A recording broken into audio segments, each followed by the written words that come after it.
Oke, kelas 12. Sekarang kita sambung lagi untuk yang nomor 9 dan nomor 10. Nah, ternyata nomor 9 itu ada dua jawaban yang benar ya. D dan E itu jawaban benar ya. Jadi bukan cuma E tapi D juga ternyata jawabannya benar. Kenapa bisa dua-duanya jawabannya benar? Mari kita lihat ya. Perhatikan rangkaian berikut ya. Nah, anak-anak lihat rangkaian ini diketahui di soal ada hambatan 1, hambatan 2, dan hambatan ketiga. Di situ diketahui di soal bahwa arus yang mengalir pada hambatan pertama dan hambatan kedua itu diukur menggunakan ampere meter. Berarti kita sudah mengetahui berapa besar arus yang mengalir pada R1 maupun R2. Oke, ini rangkaiannya kita sederhanakan dulu. Nanti anak-anak sederhanakan menjadi seperti ini ya rangkaiannya. Kamu sederhanakan. Di mana 90 ini didapatkan dari R1 tambahkan R2 karena dia seri. R1-nya 40, R2-nya diketahui di soal adalah 50. Jadi 40 tambahkan 50 menjadi 90. Nah, di 90 ini kamu sudah menghitung menggunakan ampere meter dan sudah diketahui di soal, kamu tinggal membaca ampere meternya. Seperti yang Ibu ajarkan, cara membaca ampere meter, skala yang ditunjuk dibagi skala maksimalnya dikalikan dengan arus yang digunakan ya. Jadi yang ditunjuk itu 80 gitu kan, dibagi dengan 100 maksimalnya dikalikan dengan 0,1 didapatkanlah hasilnya 0,08 ampere. Jadi di sini I di sini mengalirnya adalah 0,08 ampere. Nah, I yang di sini tentu tidak sama dengan I yang di sini. Kenapa? karena dia adalah rangkaian paralel. Kalau paralel itu V-nya sama, I-nya berbeda. Jadi tegangan di sini sama juga dengan tegangan di sini, tapi arusnya di sini dan di sini berbeda. Begitu ya. Ibu mau mengetahui berapakah R totalnya, karena di pilihan yang A itu katanya hambatan totalnya itu adalah 150 ohm. Benar nggak 150 ohm hambatan totalnya? Mari kita hitung berapa hambatan totalnya. Karena ini paralel, kamu gunakan prinsip paralel menjadi 1/RT atau RP rangkaian pengganti sama dengan 1/150 ditambahkan dengan 1/90. Kamu samakan penyebutnya menjadi ini kali 3, ini kali 5 ya. 1 kali 3, 3, 1 kali 5, 5 menjadi 3 tambah 5/450 atau 8/450. Sehingga R totalnya atau R penggantinya sama dengan 450 dibagi 8. Hasilnya 56,25. Jadi kalau lebih disederhanakan lagi rangkaiannya menjadi seperti ini ya. 56,25 R totalnya. Berarti sudah dipastikan jawaban yang A itu adalah salah. Karena kata yang A itu hambatan totalnya adalah 150 ohm. Padahal sebenarnya adalah 56,25 ohm. Begitu. Sambung sekarang yang B, pilihan B. Dikatakan di soal bahwa daya listrik pada rangkaian itu sebesar 1,28 watt. Benar enggak? Mari kita hitung. P sama dengan I kali V gitu kan. Pria idaman Valencia ya.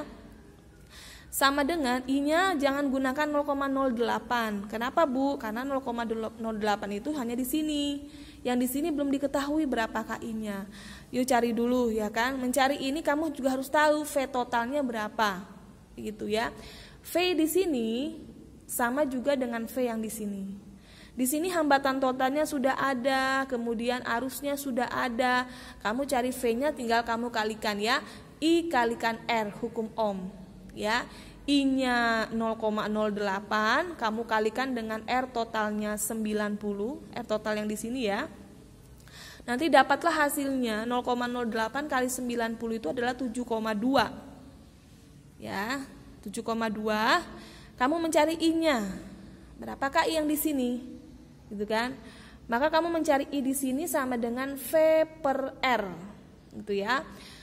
V/R, V-nya itu yang 7,2, R-nya kamu bagikan 150. Nih ya. 7,2 bagikan 150 hasilnya 0,04.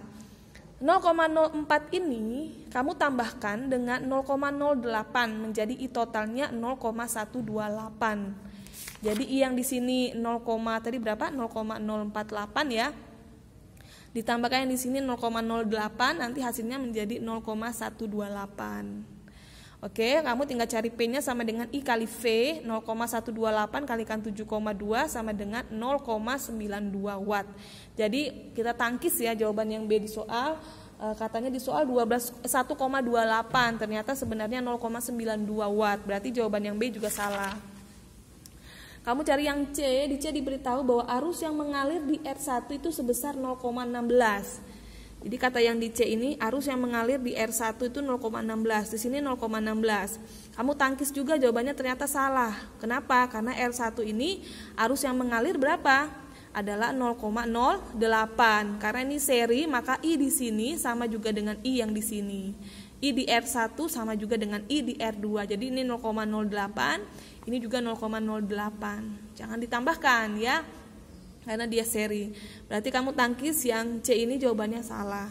Mari kita hitung sekarang yang D. Katanya tegangan hambatan di R1 itu lebih kecil dibandingkan tegangan hambatan R2. Mari kamu hitung V1 gitu ya, karena dia ini seri, maka V di sini tidak akan sama dengan V yang di sini. Tapi V total ini sama juga V yang di R3 gitu ya. Itu prinsip dari seri ataupun paralel ya. Ingat kembali. Kamu cari di sini dulu V1-nya berapa, V2-nya berapa. Tadi V3-nya sudah ketemu, ya. Karena ini V1 sama V2, kamu harus mencarikan tegangan hambatan R1 lebih kecil dibandingkan tegangan hambatan R2. Kamu harus cari benar tidak V1 itu kurang dari V2, gitu kan? Kamu cari V1 sama dengan I1 kali R1. I1-nya 0,08 kali R1-nya 40. V1-nya sama dengan 3,2 volt. V2-nya I2 kali R2. I2-nya sama seperti I1 0,08 kalikan R2-nya 50, dapatnya 4 volt. Ternyata 3,2 memang kurang dari 4, makanya yang D juga jawabannya benar. Gitu ya, V1 kurang dari V2. Terakhir yang E kita lihat. Daya listrik hambatan R2 lebih kecil dibandingkan dengan daya listrik hambatan di R3.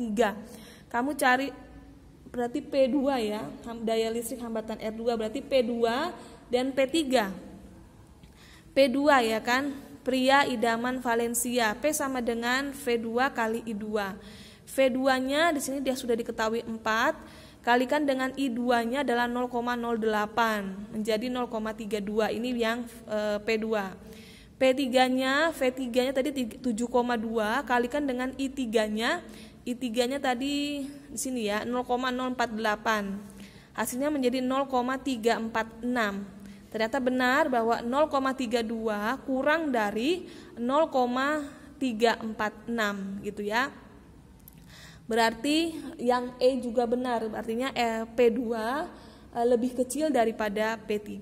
Jadi nomor 9 itu jawaban yang D sama jawaban yang E itu sama-sama benar. Oke, satu video lagi untuk nomor 10.